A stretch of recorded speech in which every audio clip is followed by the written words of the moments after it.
Good morning.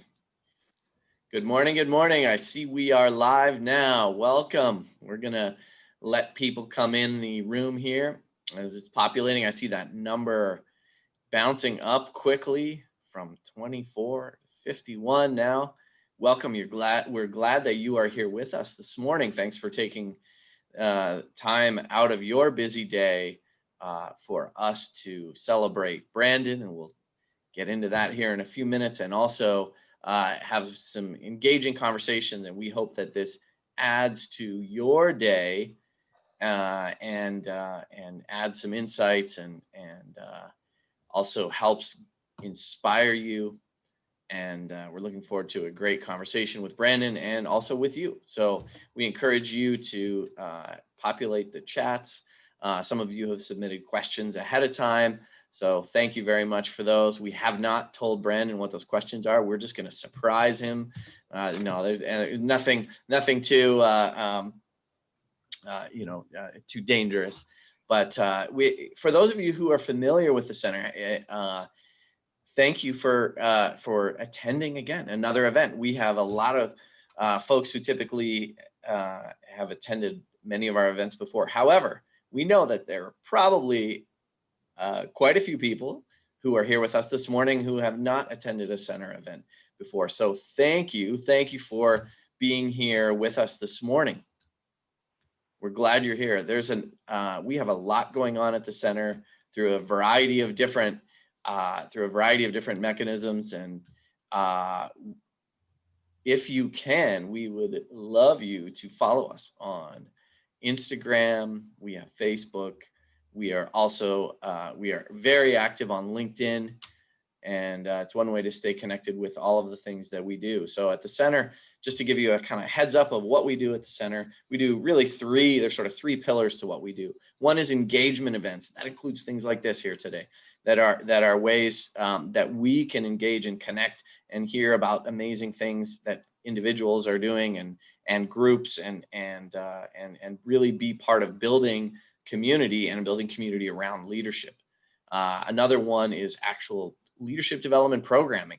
So Brandon, who is our award winner, who I'll be introducing in a minute, actually is familiar with us from a number of years ago because he was involved in a program, and part of that program was some specific leadership development programming with the Center for Leadership. So we work with people mostly outside of the university and engage in leadership development, all the way from senior executives, CEOs, all the way down to frontline managers and even individual contributors. So we have all kinds of programs that are happening. And the third part of what we do is research. So this is a key part. We are at a research intensive university at FIU. And so being grounded in research and also contributing to that research is a core part of our mission and a core part of what we do. When we talk about leadership and when we think about leadership, it's not just what our opinions are, or here's one person and here's sort of what they say. That's important, but we also have to make sure we're balancing that with the science of leadership development. I think that's a great segue to what we're going to be talking about here today as it relates to science, right? Because science is everywhere, and there is indeed a science of leadership, and we are actively involved in that conversation and contribute to that conversation, and make sure that we are part of that. So welcome. We're going to get started here. I see that we have some amazing list of guests. I want to give a special shout out to Austin Hollow and Bisham Sicharan, who are board members at the Center for Leadership board. Bisham is logging in from another state, either out west or New York, at Goldman Sachs, and Austin Hollow here in Miami. Many of you know Austin. And Javier Soto, thank you for being here. Great that you're with us this morning, and everyone, we're just glad that you're here. So let's jump right in. So it is my pleasure to introduce and spend some time this morning with Brandon Okpalobi, who is the winner of the FIU Emerging Leader award in now its sixth iteration. So Brandon is the sixth winner of this award. Congratulations and welcome, Brandon. Thank you. Thank you. I really appreciate it. Very humbled and honored to receive this award today. So thank you so much. I guess we spoke a couple months ago, right? And when we had, I gave you a call and said, "Hey, guess what? You're the winner," and it's good to now connect. We are looking forward to conversation. The way we're going to run today is very conversational. So if you have questions or have comments, put them in the chat. It's our job we'll try and look at that and filter it and try and get to the number of questions. But we wanted to, for some of you are familiar with Brandon, and probably many of you aren't. You're here, you are an honors student, or you're a student, or you're a staff, or you're faculty. We have great, or just someone from the community who's found us. And so I've done a little bit of intro about the center, but really I want to make sure that this time it's really clear that this is about Brandon. And so we want to just get a chance to know you a little bit. So if you can, without being too self-effacing, can you just tell us a little bit about your journey? I mean, just starting from, not how did you end up here today, but like tell us a little bit about your background. You're not originally from Miami, and how you ended up here, what that looked like. So welcome, and the floor is yours. Yes, good morning, everyone. Thank you. Brandon Okpalobi, just a kid from New Orleans, and really wanted to, or knew anything that I was going to do was going to be bigger than New Orleans. Not sure why I knew that at a very young age, but I just figured that. So once I graduated high school, I applied for every school outside of New Orleans. My father's he applied for every school within Louisiana. He wanted me to stay home. But I said, I'm going to go to Miami. They gave me a partial academic scholarship. But to kind of go back a little bit too, as a young kid, I struggled in school. I was misunderstood. And in second grade, I was allowed to go to creative arts school and channel that negative energy into art. So then going to college, I walked on the basketball team at the University of Miami and had a lot of great experiences, was able to meet a lot of great people through the University of Miami basketball team. Can I pause you for a second? So I think a lot of people don't know what that term walked on to the team at UM. Can you explain that a little bit? Sure. So you either get a scholarship to play a sport in college, or you get an opportunity as a walk-on to have a one-day tryout to make the team, whether that's, whatever sport that is. And so in that one day, you have to be, you have to do your best job possible to make that team. And so everyone presumes that everyone has a scholarship lined up, but that is not the case when you're a walk-on. That is not the case. Yeah. Exactly. Yeah, you have walk-ons as well. So the walk-on day, I kind of skip through this a lot sometimes, but the walk-on tryout, I had my appendix removed. So they gave me 2 weeks to heal up and then have a trial later on. And so I did well enough in that trial to make that basketball team. And then in my senior year, they gave me a scholarship and named me team captain. So that was everything within college. And so from walk-on, from not, not going to UM to necessarily play, like you had no idea, you weren't on a scholarship, you tried out, right?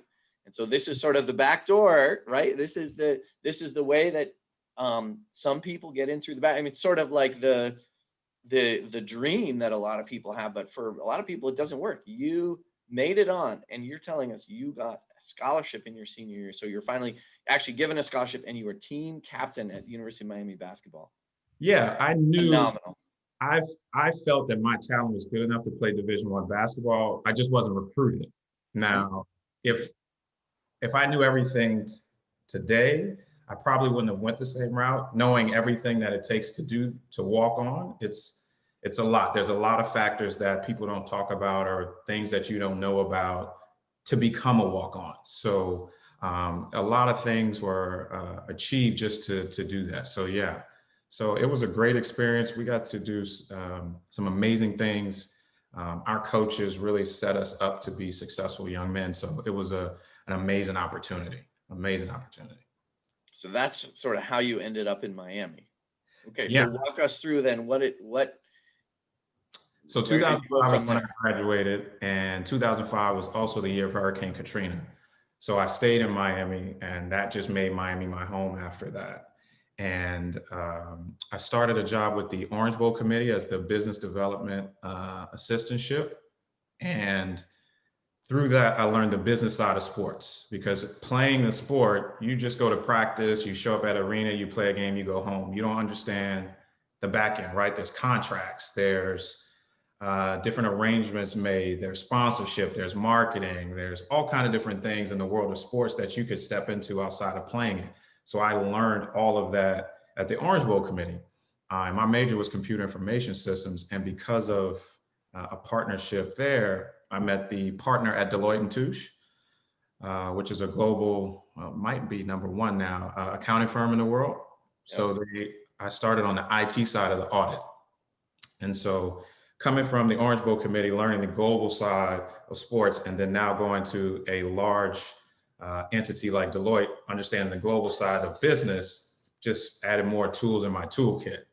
And so a couple of years after that, I was like, okay, let me try something different. I started with the University of Miami as far as fundraising. And so now I have global sports experience, global business experience. Now I can raise money. I started to look at some different opportunities as far as how I wanted to actually continue my business career. And so, not thinking about it at the time, both of my parents were entrepreneurs, extremely successful entrepreneurs. So in 2011, I started a training company where we promote excellence through athletics called Dibia Athletic Development. And so when we started there, the first camp we started to scholarship kids from various communities. With a sponsor named Keith Ward, we started with the Miami Children's Initiative in Liberty City. And so we started scholarshiping kids. And so once we started to scholarship kids from various communities, we started to see that there was a huge need in education. And so we said, okay, somehow we can address this issue. Not really sure how, because that wasn't our forte. Our forte was sports and help kids through sports and life skills. And then once we brought in some great people, like our director of program at IT, to Finch, we started DREAM, which helps kids through STEM, social emotional learning, financial literacy, mentorship, and sports and things like that. So okay, yeah. So that's the Dibia Dream part, and I want to get. So let me just give an intro to sort of what this award is that we give. So now I mentioned it's now in its sixth year, and I saw last year's winner. Just give you a shout out here on the chat, Mina. So thank you, Mina, for being on today, and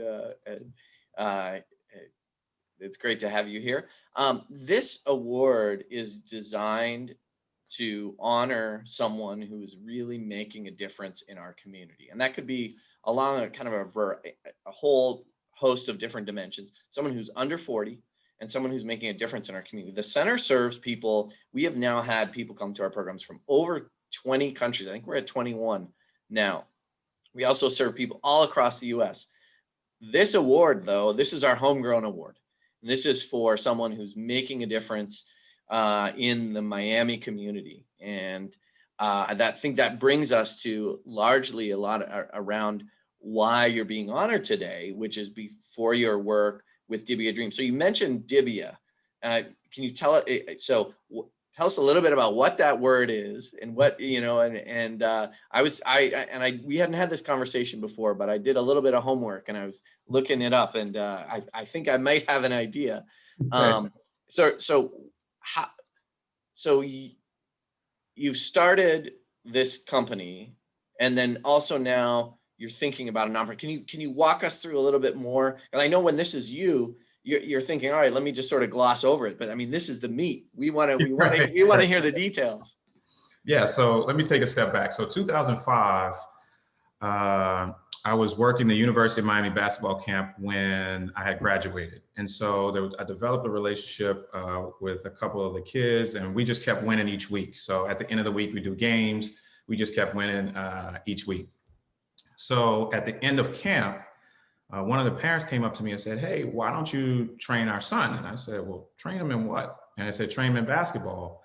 And they said, "We'll refer you clients and, we'll really help you get started." And I said, "I mean, I can do that, but I mean, do people actually get paid for that?"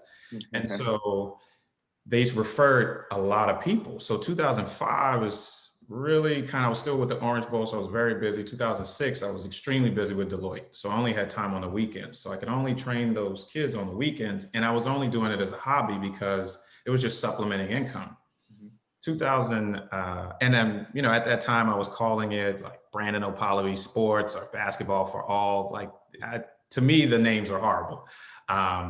So in 2011, I said, okay, I'm going to start this company. It needs to have a name with meaning. And so I looked at my middle name, which is Dibia, which is Master of Wisdom or Knowledge. I'm like, oh man, that's great. We can use that. It could be Dibia Athletic, and then just go from there. So we started with that. And then from there, we just grew fast. Our first year we did a camp in Miami, and then the second week we did a camp in Bermuda. And so, everyone's like, how did you get to Bermuda? My college roommate was one of my best friends, Steve Simons. He's like, hey man, you come here every summer. Why don't you do a camp here? And so it really helped to set everything up. The Bermuda government was very open and helpful. And so we did the first camp, and it just went amazing. So from 2011 to even last year, we've done 1 or 2 camps in Bermuda under Dibia Athletic. And so last year we partnered with them to bring Dreams Spark Summer Camp, where we mix STEM and sports, and we're able to do that with government. And so that really started to make me look at things like, okay, if you can grow this one company in different places, you could do that with a nonprofit. So we started in Miami in Dream, and had the Dream Academy, which is our after school program, where we engage kids through, we give them a meal, make sure kids are eating, we make sure their homework is covered. If it's STEM month, we'll do different STEM projects, and then we teach them how to play a sport. And then they're on a bus or picked up by 6 o'clock each day, which is now virtual. So we started Dream Academy in Miami, then we expanded to New Orleans, then we expanded to Atlanta, and now we're in talks we have a site in Homestead soon, and then we'll have a couple more sites in Atlanta. And so looking through that, we also understood that there was something that we could do on the weekends. So we started STEM Saturdays in 2018 with 120 girls at Carrollton, engaging them through dissecting sheep lungs and building mechanical lungs with our partner STEM Nolo. And if you think, and help correct me or help me like make sense of this story. It started out as, hey, let's think of this in athletic terms, right? Mm-hmm. But if I'm always struck by, we lead often from what we know. Correct. And oftentimes when we lead, it's a representation kind of as who we are. It can't be too far disconnected. Correct. So if I'm analyzing you, right? If I think about this, right? So you've got a degree in computer information science. You actually went to art school. Sort of when you were younger, you said you went sort of that way in the arts, right? Which could be performance, right? But there's this like science component, right? So we've got the athletics, we've got the arts, right? And then, but we also have STEM. And so, you weren't just going to take this is, there's a lot of sports camps out there. Correct. Right. There's a lot of sports camps out there, and, they might claim they're teaching people a whole bunch of lessons. And I'm not saying they are or not, but, that isn't just what you're doing here, right? So, and I think that's really critical and probably what's resonating. Yeah, it's life skills, because even when we did our for-profit camp, Dibia Athletic, we made sure that each day for an hour you got life skills. So we brought in, we had Lord Marlon Hill come and talk to our kids. Mm-hmm. Yep. We brought the University of Miami Office of Admissions to come talk to the kids, because a lot of the kids were almost entering college. A good friend, Chef Richard Ingram, D. Wade chef, came in and talked to the kids, show them how to, whatever's in their exact refrigerator, they can use to make healthy smoothies and nutrition. And then we brought in, what's his last name? I can't remember now, but the president of business operations for the Miami Heat, to really come in and talk about the business side of sports, but also to have them look at like, hey, I don't have to just play the sport. I can be business ops, or I can be anything that's related in sports. So we always wanted to, each camp that we do, we make sure there's an hour of life skills in the day with someone who is at a high level in a different position than just sports, or they're related to sports in some way where they're not actually playing the sport.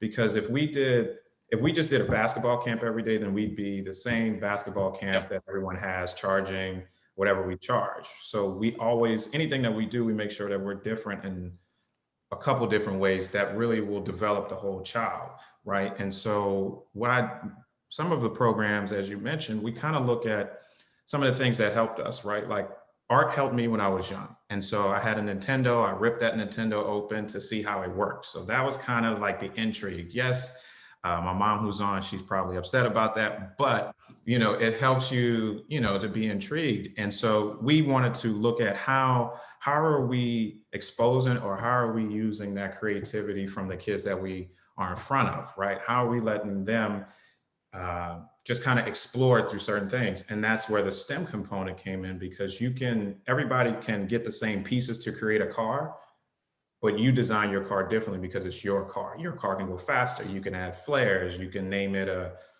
Lamborghini, whatever you want to name it. So, we look at doing things differently to make sure that we are really trying to give our kids all opportunities to have success. That's great. Thanks for going on that detour with me. So, um, where do you want to go from here? Do you want to talk a little bit about some of the work that you're working on now? We have a number of questions. Let me get to a few questions, and that may be the way that we can when we can do it. Um, can you talk about some of your, so today's a day we're honoring you. It's amazing.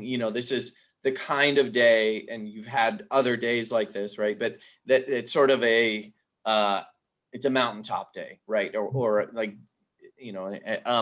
what is it, for a lot of us, especially in the last year since COVID, but just in life in general, right? Like they're not all mountaintop days. Right. What does it look like in the grind when you're in the middle of the grind, and like what are some of the struggles that you've had? I think that's what we want to know. Yeah, the mountaintop days are great. I don't really spend too much time within them, but I do enjoy them. And now I am enjoying them more. I'm taking it in and kind of understanding, because there is a lot of hard work that goes into it. The other days are motivational days, because at the end of the day, we're trying to help the future. So when there's difficult situations, you have to keep your North Star, or the book that I was reading called The One Thing. Our one thing is to make sure kids have the opportunity to win at life.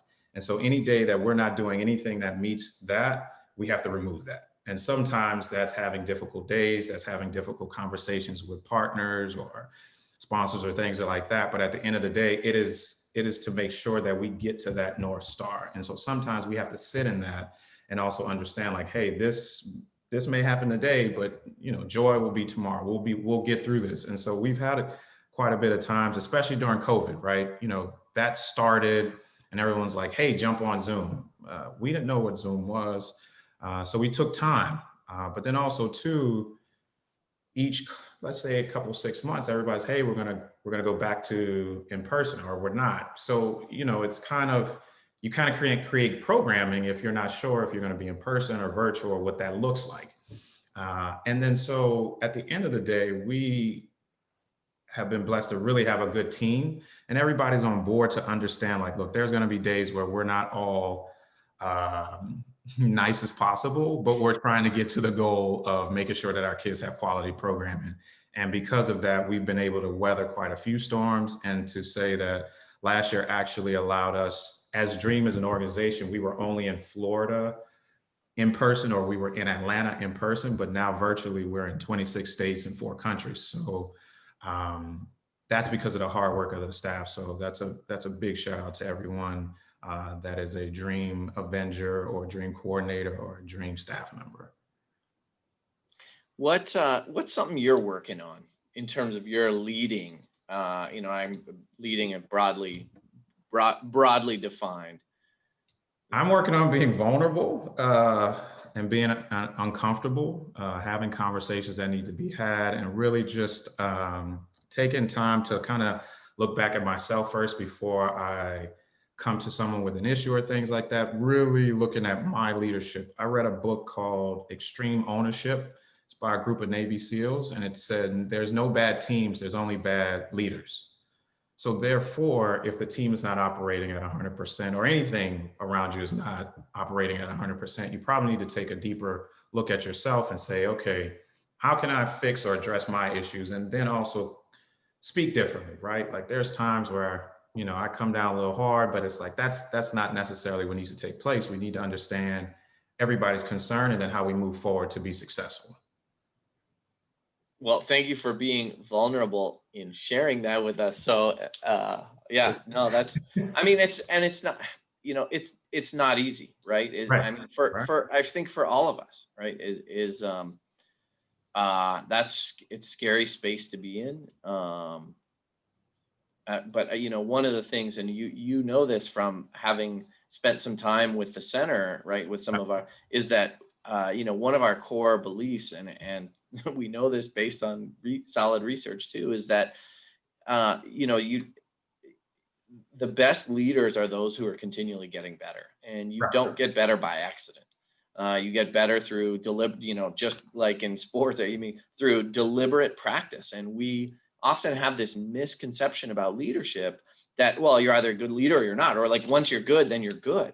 Right. It's like, no, it's a practice.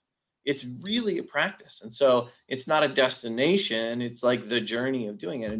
And that requires a level of vulnerability. It always scares me when someone, you know, when someone says, "Oh, I have a great," they find out about our programs and they say, "Oh, my friend or my boss or my employee should come to your program." And I Mhm. always find that really interesting because part of me wants to dig, and I'm not saying our program isn't for everybody, like someone, Right.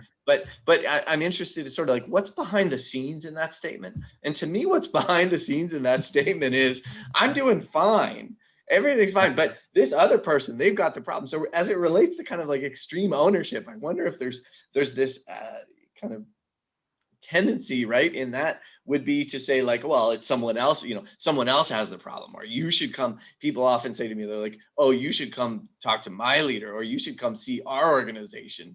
It's totally, like, but it's never their issue. It's always, someone around them. And so I'm always kind of struck by that as an indicator of like willingness to get better. And I always kind of chuckle, and I don't want to confront them necessarily when they say that. Yeah, but I mean, it's true. I mean, I was that person. I was always looking like, oh, they're not doing this or they're not doing that, and you sometimes have to realize, okay, when everyone has similar issues, right? Okay, it's like, all right, well, everybody's not wrong. So you got to start, looking inside and then saying, okay, these are the different things that you can see, and then once you start to take a real look, you're like, oh, okay, I get it now. So then you go from there, and you can either choose to be the same or change, and that's where you make choices. I see Claude Kirshner said, great book. So he must have read that book. We've got Saif Shuf is on the call here. Wayne Stevens, Ashley Gant. Hello. Thank you for being here with us today. Kalan, Anthony T, Christian Hernandez, Andrew Kemp Gerstel is on, Hey, who probably KG, knows you from the old days, I'm guessing here. Yeah. he was in that fellows group too that went through Yep. leadership. Yep. Yep. And Horace and Gabriela Tovar. So probably some names that and I think your family is on. Quite a bit of your family is on too.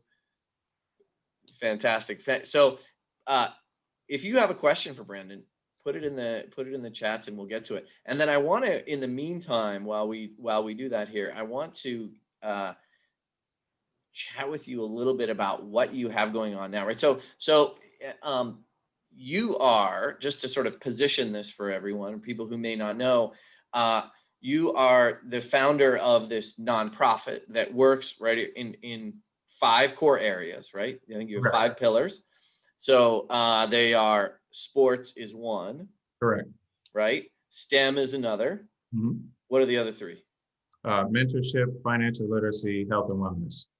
So it's really sort of like a rounded person aspect, right? And so that's Correct. related to the nonprofit aspect of what you do. You're an entrepreneur, Correct. right? You know, if someone is trying to sort of position, it's not that uh,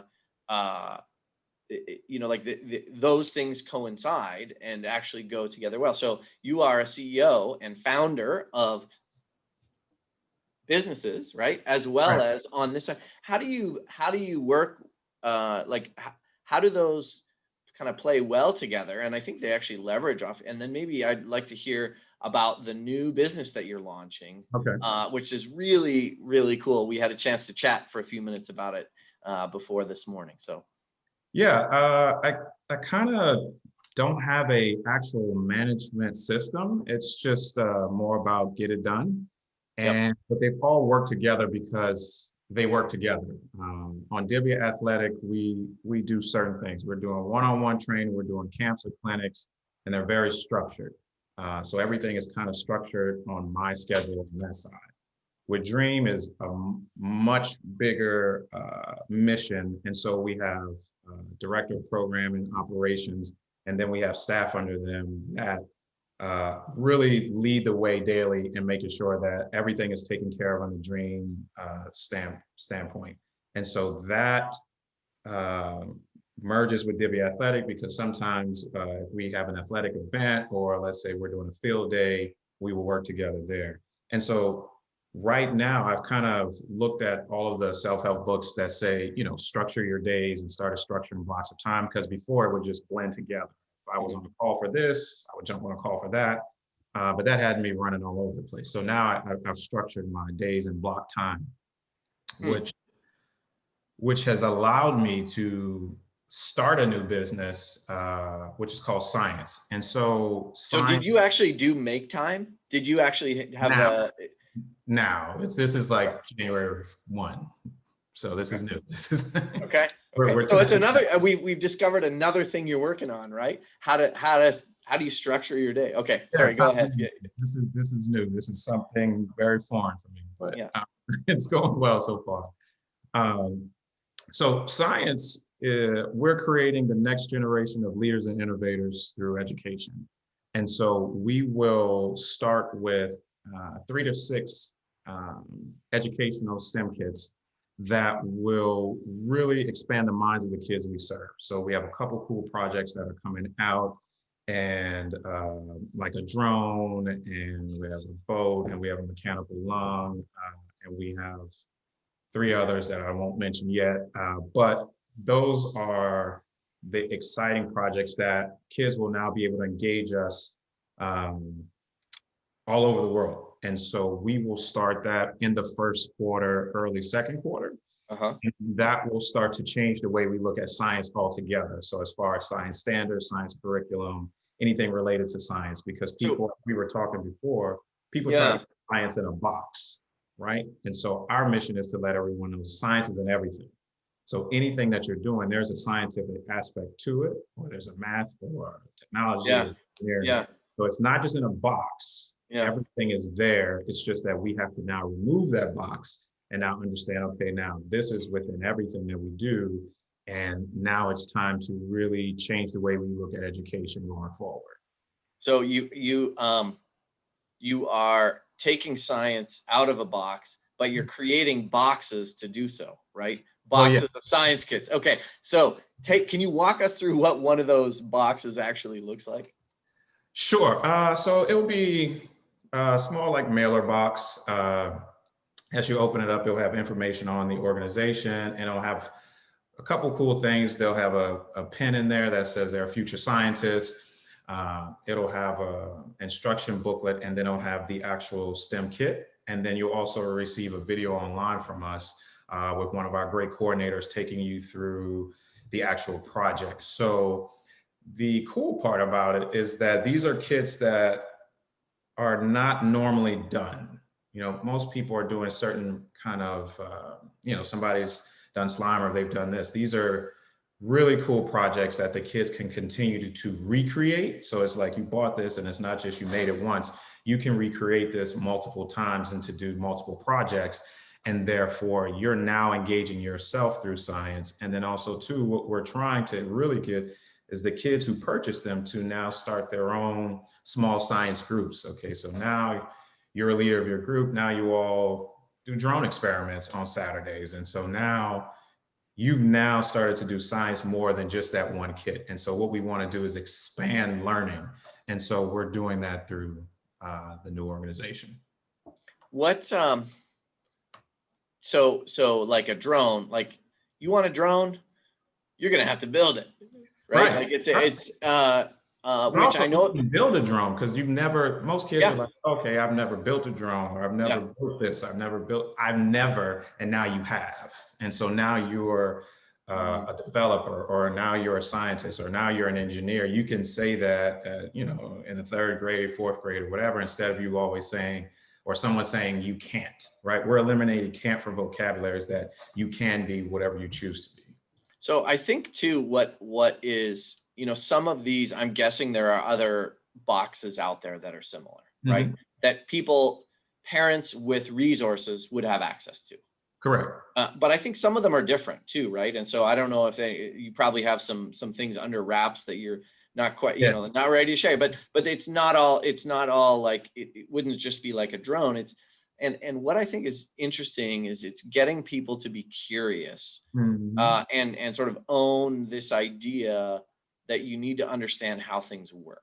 Correct. And if you want to be a business person, if you want to be a scientist, like regardless of what you want to do, the way you're successful is by understanding how things work. So you can take the process apart and put it back together. And I don't mean something physical, but like if you're trying to streamline something, or if you're trying, like, you need to get under the hood of stuff to be able to not just be a user, but to be able to create and recreate. I mean, and if you think about what's needed for job skills, all that automatic stuff is going to be the stuff that you just like operate a machine. That's all going to be controlled by other machines here soon. You need people who can figure out how to program, and not just from a programming standpoint, but how the machine works, right? And how to design a machine. I think that's it. That's really interesting. Yeah. Yeah, I mean, that's the thing, because, we're now in a very, we've probably always been in a very complex world, but now things are more complex. And so we have to find innovators or problem solvers, but we have to start earlier. If we're trying to help someone think critically in the 12th grade, we're late. We start much earlier, give them tools to be successful so they can think earlier and think differently. Like the problems that we have today, I tell people all the time, we will not solve them. I'm not going to solve them. We're not going to solve them, but the future will. So let's give them the tools to be able to do that, and the space and opportunity to do that without, saying, oh, you can only do this or only do that. No restrictions. Let that creative mind go. Kids have an unlimited thought process, right? Like their imagination is through the roof. We had the same imagination, except we just got older and it got capped. So we have to remove that cap. So I love it. And I love the fact that you're taking, your deep knowledge of how kids work and science, you're sort of like integrating all of the stuff, and creating and launching this business, and also still doing it. So one of the questions is, what's next for you? So I want to ask, that question. And I mean, what's next? You sort of answered this with you're knee deep, right? Or maybe even deeper in the launching of this new company. Right. And the other question I want to ask is, so you can sort of decide how you want to do it, is what are some of the mistakes that you think people around, I don't want to say people around you, but what are some of the mistakes that you think people make when it comes to leading that you try to avoid? Okay, so let me start with the first one. This is without planning, right? So I'm just springing this on you here. No, it's good. What's next is a successful launch of science. So when we do a successful launch, and then also to expand Dream within the places we already are. So we're in Miami. I think we're in 4 sites right now, get up to 10 sites. In Atlanta, get up to about 5 sites. New Orleans, get up to 5 sites. So we're going to expand in the places we are and have a tighter hold there. And then Divya Athletic, we're going to look at bringing in some coaches to really make sure that we're continuing to teach the game, but also offer life skills, but at a much higher level. So all three of the things that are for me next are all kind of growth and expansion. As far as leadership and the things that I see is, I think that I've tried to do the best. I've had all kind of leaders or bosses or people I've worked for, and I've taken all of the good and tried to remove the bad, right?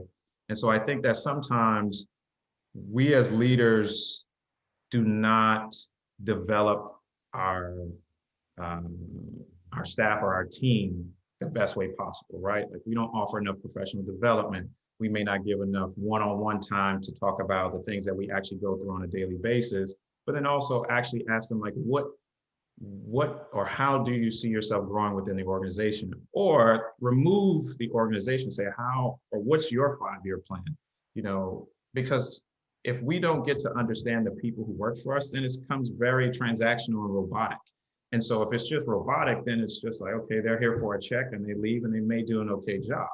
And that's not the type of team you want. You want people who love what you're doing, especially when we're engaging children, because we engage so many kids who need more than the bare minimum. And if we're not providing more than the bare minimum, then we're doing a disservice and we need to stop. So therefore, we Right. have to really Right. pour in to the people who work for us much more than we probably might have had for ourselves. Like I work for people, they did okay, and then there's some people who went over and beyond.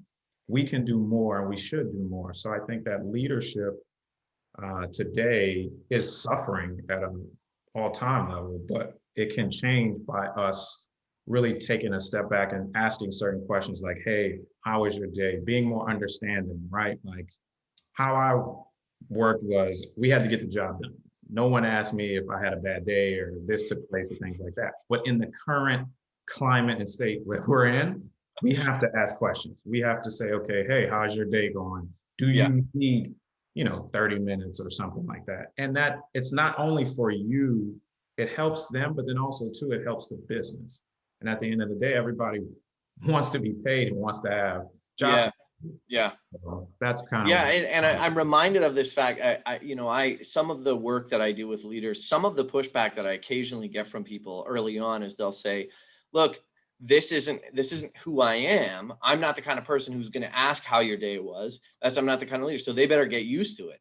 And my pushback to those people is, you're crazy, because your job as a leader is to give people what they need to get things done and to be in the right kind of frame of mind. So you can say that's not who you are as a person. If it's fundamentally about a value that you hold, yeah, we don't want, like, you don't want to be betraying that. But if it's something like you're just not used to doing it, or it isn't the way you operate, you can sort of, you can you can operate and then just, okay, go along in that way, but you're not going to get the best out of the people, because you need to meet their needs.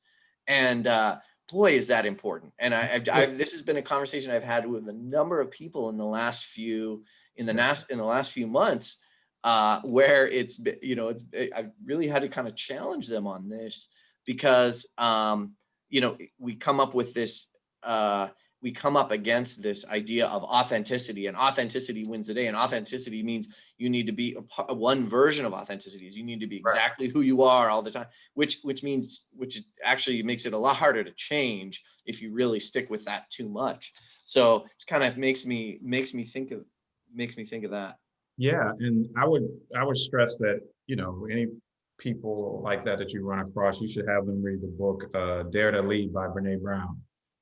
That really, while you may be a very hard individual, that is going to make you really take a hard look at yourself. And if you can walk away after reading that and stay that hard and the same, then that's on you. But that really caused me to kind of look inside and kind of make some real change. Great book recommendation.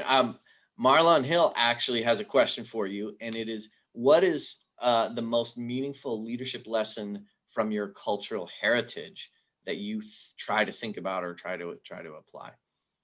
Great question. I think just overall respect of people. In my culture, respect for elders, respect for everyone is a high value. And so I think that sometimes we get away from respect just because of whatever reason. And I think that we just have to look at it from a standpoint of, I know people always say treat people how you want to be treated, and sometimes that's tough. But at the end of the day, if we move with respect and understand that this person is trying to do the best that they can, and also maybe we can assist them better, I think that that's probably one of the things that I would take away. And yeah, good question. It's the some of you, and I think we might have mentioned this before on a previous leading well, but I want to give a shout out to the platinum rule, not the golden rule. You know the golden rule, treat others the way you want to be treated. The platinum rule, we know platinum is worth more than gold, right? The platinum rule is treat others as they would want to be treated. Right. And I think that dovetails really well with what you were saying about, hey, I need to check in with people. I need to, because that's sort of what they need. That actually works really well. You're implementing the platinum rule, Right. which is even better than the golden rule. So that's fantastic. So what would you say to those individuals? So we have people from all over, from the community, people who know you, people who just maybe found us, who know nothing about the center, people locally, people from other places. What would you say to the undergrads who are on this call or on this webcast? Just like, if you think back to where you were at, Yeah. few years ago, 15, 16, 17 years ago, what would you say to them? I would tell them to be disruptors and ask a lot of questions, because what you're told is not true, and it won't necessarily help you all the way through. You need to ask questions and be very inquisitive, but then also to take a deeper look at what you want to do, not what someone in your family said, not what your friend said. Take a look at what you want to do to change the world, and then go as hard as possible to make sure that takes place. And so write down whatever you need to make that happen, and then start to actually attack that list. So I think I spoke at FIU maybe 2 years ago, and I asked the whole class how many of them have spoken to the president, and all of them said none. And I said, well, I think that's probably the most powerful person on this campus. You would think that if you had a question or concern on how to be successful, you probably should ask that of the most powerful, successful person on campus. And I think that sometimes when we're in institutions or certain situations, we're scared to make an ask of someone above us. That's one thing I learned at Deloitte, is that we worked hand in hand with the partner. So therefore it wasn't, yes, we did whatever the partner said, but if we had a question, we felt comfortable saying, hey, I found fraud here, versus letting fraud happen and then there's a whole situation. And so people have to be able to be comfortable to have those conversations and really understand that you are the future. So if you want a better future, you're going to have to create it. You are the person you've been waiting for. Okay, so now go be that person and go after it with all that you have. And if you fail, okay, you failed at going as hard and you've done everything possible, but you may actually succeed. And so, like, every business I've started, minus science, I'm actually doing science. I've actually a business plan. I have a lot of things in place. Yep. The first two businesses, I jumped out of the window, and I think we did okay. And so we learned a lot from that. But if I didn't do that, then I would still be, hoping one day that someone give a handout or anything. And so I'm thankful that that took place, but you also learn from lessons and how to move forward the right way. So another thing I would say, the opportunity of youth. You are young, and so do not waste that opportunity. Understand what that means. And so really go after everything, and then just be mindful of that. There's so much to think about. I've got about 12 more questions, and we've got a number of questions we got to in various ways or didn't have a chance to get to. It is what, I appreciate, and we at the center appreciate the work that you do serving largely underrepresented groups and kids who may not have as much of a head start as Right. those, and that that's important. And thank you for that work, because it helps make our community better. And we need disruptors to make our community better. Yeah. And I know quite a few of the folks who are on the webcast here today. I know I know a number of you, and you are also disruptors and amazing people. There is I think sometimes people lose sight of the fact that there is a community of people in Miami who are absolutely making a difference. And we're seeing that sort of now. People are talking about that in the tech space. Look, there's a community, it's been here for a long time. There's Yeah. also a community of people that are passionate about building this city and to helping it be what is. And so the narrative that gets written about this city is changing, and we've been chipping away at it, right? We've been chipping away at it over time, and it takes people who are willing to step into that gap and really and take charge and disrupt and make things happen, and start businesses and help individuals and be part of a community that's helping each other. And I want to thank you for being part of that, not only just you doing it, but being part of that community and working with alongside so many other fantastic individuals. I want to ask you. We presented you, we mailed you a trophy. If you can hold it up, I'm virtually handing you this trophy. So Brandon, it is great. It is my honor to officially present you Thank with you. the FIU Center for Leadership Emerging Leader Award. And thank you again for sharing about a bit about your journey and about the work that you're doing and about the businesses and work that you're creating. I mean, you are at least a triple threat, right? In terms of having a lot of different nuances, and no one could ever fault and say, oh, he's just the guy who does this, science or sports or whatever else. And I love the way, and I think that the committee also appreciated the way that your organization and the way you approach sort of a well-rounded whole person Thank you. approach to making a difference. So any final thoughts? And we're going to sign off here in about 1 or 2 minutes. Give us your final words. No, I'm extremely thankful. Like when I got the call, I was extremely shocked. So just thankful, and it's amazing that going through that year of Miami Fellows, that was a great year, and that really helped with leadership. And so, like I said, I'm just humbled. I'm thankful. I'm going to enjoy this day. My phone's blowing up because my mom keeps texting me, which is cool. It's cool to share these moments like with family. So I really do appreciate it. And, thank you for everything. Well, it's our privilege, and I want to thank everyone who's been on the webcast today. Thank you for making Miami a better place, and thank you for supporting Brandon, and also those of you who trying to get some tidbits and nuggets and inspiration. I hope you found it, and we wish you all a happy New Year. And Brandon, again, congratulations. My name is Nathan Hiller. I'm the executive director at the Center for Leadership. I'm also a associate professor in the College of Business, so I wear a few different hats. It's been my privilege to chat with you here today. Thank you all for being with us. Don't forget to follow us. There's lots of ways to get engaged. A lot of things that we do are free. We've gone a lot online, and we look forward to engaging with you again. Thank you all for being here today. Thank you, and congratulations again, Brandon. Thank you. Thank you.